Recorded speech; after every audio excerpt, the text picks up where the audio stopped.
Chris Watkin here with John Paul, and he's come down to Grantham on the Watkin sofa to look at his magical book, a 9-chapter series on how to build a successful letting and estate agency. By being on the Watkin sofa, you don't pay anything to be here, so we're going to have something value in return. And basically, we're going to go through this book page by page, almost page by page, so the buggers don't have to buy the book off you.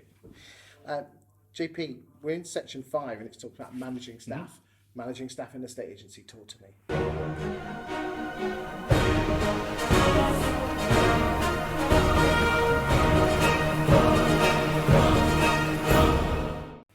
So there's a big difference between managing staff and truly managing staff and shouting at them, barking orders. Is this difference between managing and leading, which all, we all see as crappy motivational? There's a huge difference between management and leadership, but in this particular part is about, basically leadership is all about the strategy of the business, and management is about developing the tactics of that strategy and rolling it out. Okay. So how do you actually get people started? It's all about routines, that you say in the book. Routines is absolutely critical to run a business. Is this a posh word for habits? Habits, yeah. People need to know what is expected of them. So, by having monthly one-to-ones, and the clue is in the title, it needs to be monthly. How to carry out an effective one-to-one. Do you know, I always wondered what that word was. What, the monthly bit? Yes. Yeah, you and pretty much every other agent. Okay. If you get one a year, you're doing well, aren't you? Yeah. Exactly. Again, but habits and routines are not just for the normal day-to-day workers. Okay.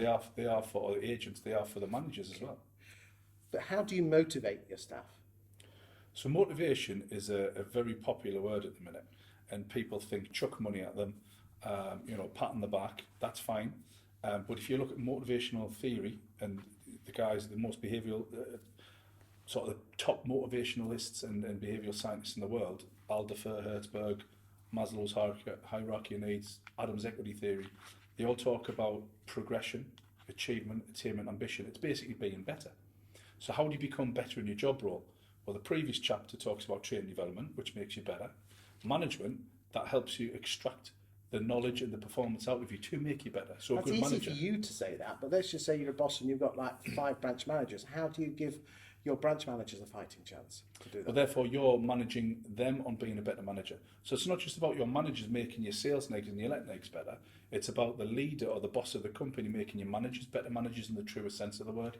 So it's about developing the core competencies and skills of a manager to make them a better manager, not necessarily a better agent.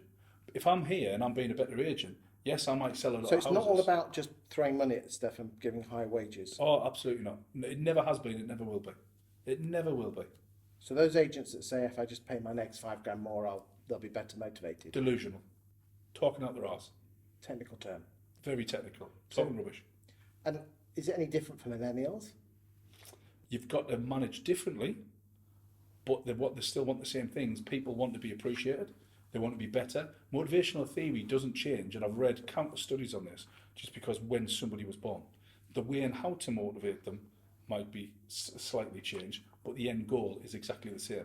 People, whether they're born in the 80s, the 70s, the 60s, the 50s, the 30s, or noughties, people just want to be better at the job. We want to progress. So we, as business owners and business leaders and managers, have to find a different way to suit how to get them there. Thank you, JP.